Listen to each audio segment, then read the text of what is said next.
Chapter 5.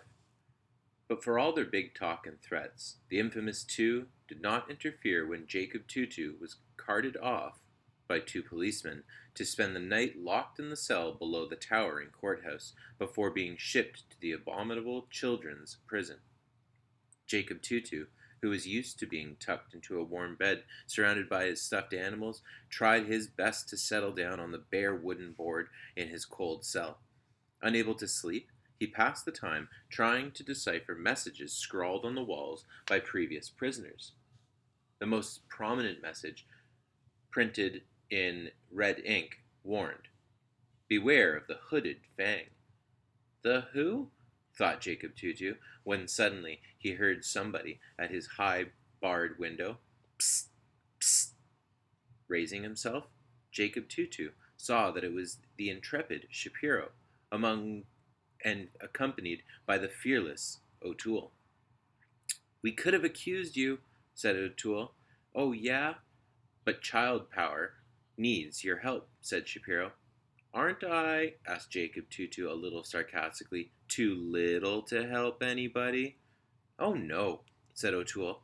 "You must help us uncover the hidden children's prison," said Shapiro, "and rescue all the poor wretches being held there." "But how?" asked Jacob Tutu 2 times. "Hide this secret supersonic bleeper in your ear," said O'Toole, "and we will find you wherever you are."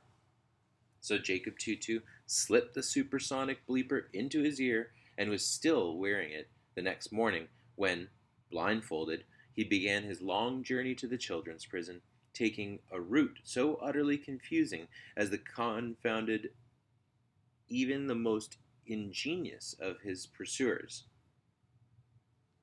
Accompanied by 2 guards wearing dark glasses all the time, he traveled by car, train, bus, canoe, helicopter, ox cart, rickshaw, stilts, dinghy, skis, submarine, flying balloon, camel, raft, dog sled, roller skates, glider, and motorcycle.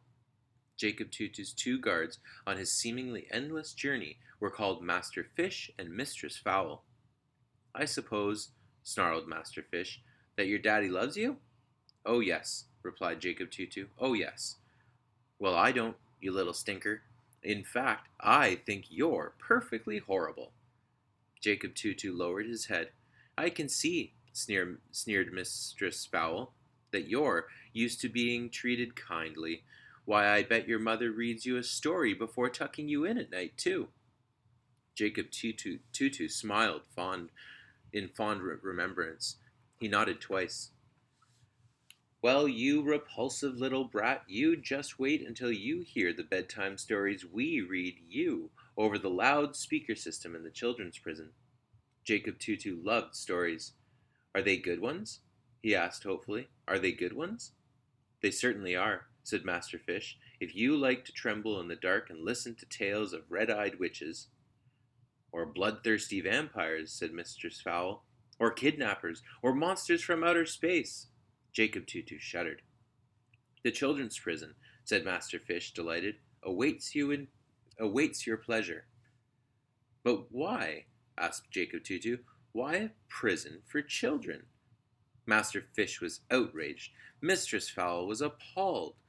"Don't you think there ought to be a place," snarled Master Fish, "for little people who are so utterly hopeless that they can't even ride a 2-wheeled bicycle?" "Or dial a telephone number," sneered Mistress Fowl, "or count the laundry, or even cross the street by themselves?" Jacob Tutu swallowed his tears. "Look here, you useless twerp. Little people are always doing the wrong thing, like waking up their parents at 6 o'clock on Sunday morning to say the sun is out, or gobbling all the peaches on the kitchen table before the elder brothers and sister come home." Or, Jacob Tutu had to admit himself, recalling the incident with a shudder, running to answer the telephone and telling Daniel's new girlfriend that his brother couldn't take the call because he was on the toilet doing his dump. "Admit it, clunkhead," snapped Master Fish. "How many times have you watered all the houseplants only an hour after your mother had done it?" I was only trying to be helpful, protested Jacob Tutu. I was only trying to be helpful. Yes, certainly. But you drowned them, didn't you? Oh, what a little troublemaker. Jacob Tutu retreated, convinced by his tormentors that there simply had to be a prison for little people as obnoxious as he was, but in the worst dreams he was not prepared for what lay ahead. Fog, fog everywhere. Mistress Fowl smiled. Masterfish began to whistle a happy tune, and for the very first time they actually removed their dark glasses.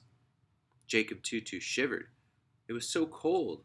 As his eyes adjusted to the dim light, the first thing he made out in the distance were two gigantic chimney stacks, filthy gray fog billowing from them. Look, said Mistress Fowl, we're almost there. As they emerged from a field of tall, spiky grass onto muddy stone, Jacob Tutu made out a sign that read, "This way to Slimer's Isle, from which no brats will return." The sign pointed toward a rowboat, a leaky rowboat, and Jacob Tutu was flung into it by his guards. "I'll row," said Master Fish. "I'll steer," said Mistress Fowl. "And you, my dear," they shouted together, "will bail, or we might sink," they added, bursting into laughter. Rusty can in hand, Jacob Tutu bailed furiously, for the murky waters, he quickly saw, were infested with bloodthirsty sharks and slimy crocodiles, their jaws snapping hungrily. And it was no better once they reached the opposite shore, where the first thing to greet Jacob Tutu was a slithering snake. "Poisonous, of course," said Master Fish. The children's prison, Jacob Tutu learned, was built on a marshy island in the foggiest part of England, a place where the sun never shone. The only birds that ever flew over the island were buzzards, and the land could support no animal life other than gray wolverines with yellow snaggle teeth and millions of death watch beetles.